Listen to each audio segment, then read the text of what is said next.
السلام علیکم، یہ ہے بے نقاب نیوز۔ میں ہوں عدیل مرزا۔ لیے چلتے ہیں آپ کو انڈیا، جہاں پہ جگہ جگہ لو جہاد بم پھٹ رہے ہیں۔ یہ لو جہاد کیا ہے یہ دکھانے اور سنانے جا رہے ہیں آپ کو۔ دیکھتے رہیے بے نقاب نیوز۔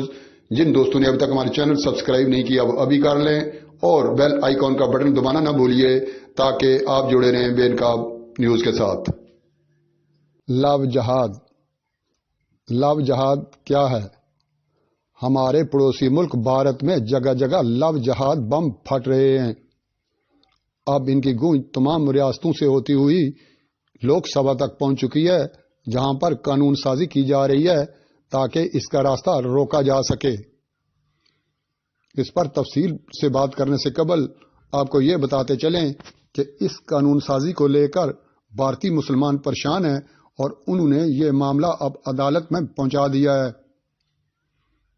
بھارتی مسلمانوں نے مذہب کی تبدیلی سے متعلق بنائے گئے حالیہ قوانین کو سپریم کورٹ میں اس بنیاد پر چیلنج کیا ہے کہ یہ مذہب کی آزادی اور ہر فرد کی پرائیویسی میں مداخلت کے مترادف ہیں۔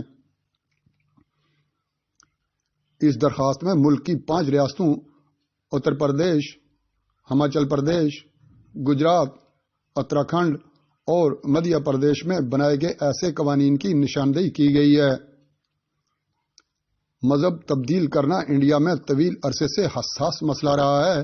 اگرچہ انڈین آئین ہر فرد کو ضمیر کی آزادی اور مذہب پر عمل اور تبلیغ کا حق دیتا ہے، لیکن بہت سی ریاستوں نے ایسے قوانین نافذ کیے ہوئے ہیں جن کے بارے میں ناقدین کا کہنا ہے کہ یہ لوگوں کے بنیادی حقوق پر حملہ ہے۔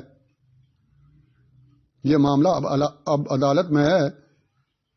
یہ نوبت کیوں آئی ہے، اس پر نظر ڈالنے سے قبل بھارت میں مذہب کے لحاظ سے آبادی کے تناسب پر ایک سرسری سی نظر ڈالتے ہیں تاکہ اندازہ ہو سکے کہ بھارتی سرکار کے ان موجودہ اقدامات کا کیا مقصد ہے، اور خاص طور پر انتہا پسند مذکورہ تنظیم چاہتی کیا ہے۔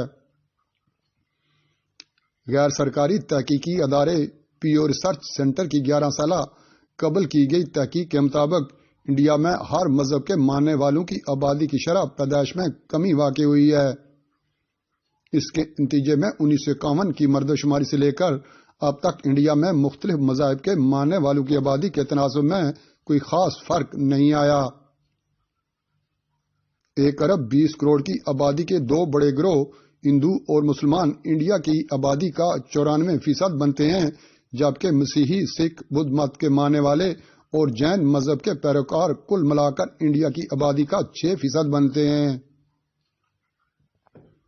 پیو ریسرچ نے انڈیا کے ہر دہائی پر ہونے والے اعداد و شمار اور نیشنل فیملی ہیلتھ سروے کی معلومات کی بنیاد پر اس بات کا جائزہ لیا کہ ملک میں مختلف مذاہب کے پیروکاروں کی آبادی کے تناسب میں کیا تبدیلی آئی ہے اور اس تبدیلی کے کیا اسباب ہیں۔ 1947 کی تحریک آزادی کے بعد جب 2 ممالک الگ الگ وجود میں آئے، یعنی پاکستان اور بھارت، تو اس میں بھارت میں اس سے لے کر اب تک 3 گنا اضافہ ہو چکا ہے۔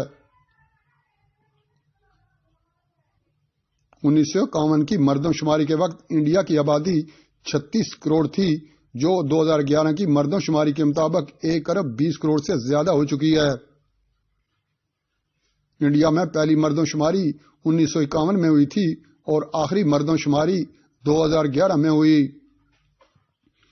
پیو ریسرچ سینٹر کی تحقیق کے مطابق اس عرصہ میں ہر مذہب کے پیروکاروں کی آبادی میں اضافہ ہوا ہے۔ ہندوؤں کی آبادی 30 کروڑ 40 لاکھ سے بڑھ کر 96 کروڑ 60 لاکھ ہو گئی ہے۔ اس عرصے میں مسلمانوں کی آبادی 3.5 کروڑ سے 17 کروڑ 20 لاکھ ہو چکی ہے، اور مسیحیوں کی آبادی 80 لاکھ سے بڑھ کر 2 کروڑ 80 لاکھ تک پہنچ گئی ہے۔ انڈیا میں مسلمانوں کی اتنی زیادہ آبادی ہے کہ صرف مسلم اکثریتی ملک انڈونیشیا سے کم ہے، باقی تمام مسلم ممالک سے زیادہ ہے۔ اب آتے ہیں مجوزہ قوانین کی جانب، جنہیں بھارتی مسلمانوں نے عدالت میں چیلنج کر دیا ہے۔ جمعیت علماء ہند کی جانب سے دائر کی گئی درخواست میں کہا گیا ہے کہ ان قوانین کو بین المذاہب جوڑوں کو ہراساں کرنے اور انہیں مجرمانہ مقدمات میں پھنسانے کے لیے استعمال کیا جا رہا ہے۔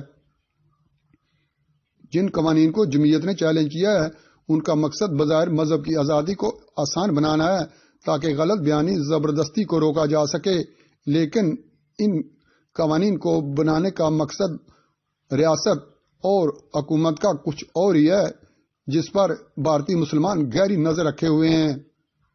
یہی وجہ ہے کہ انہوں نے یہ معاملہ اب عدالت میں پہنچا دیا ہے۔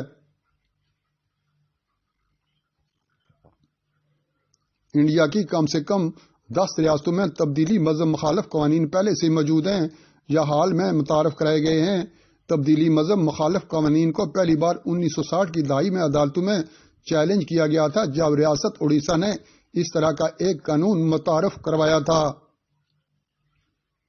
جمہوریت کی درخواست میں یہ موقف اختیار کیا گیا ہے کہ یہ قوانین فرد کی پرائیویسی کے منافی ہیں۔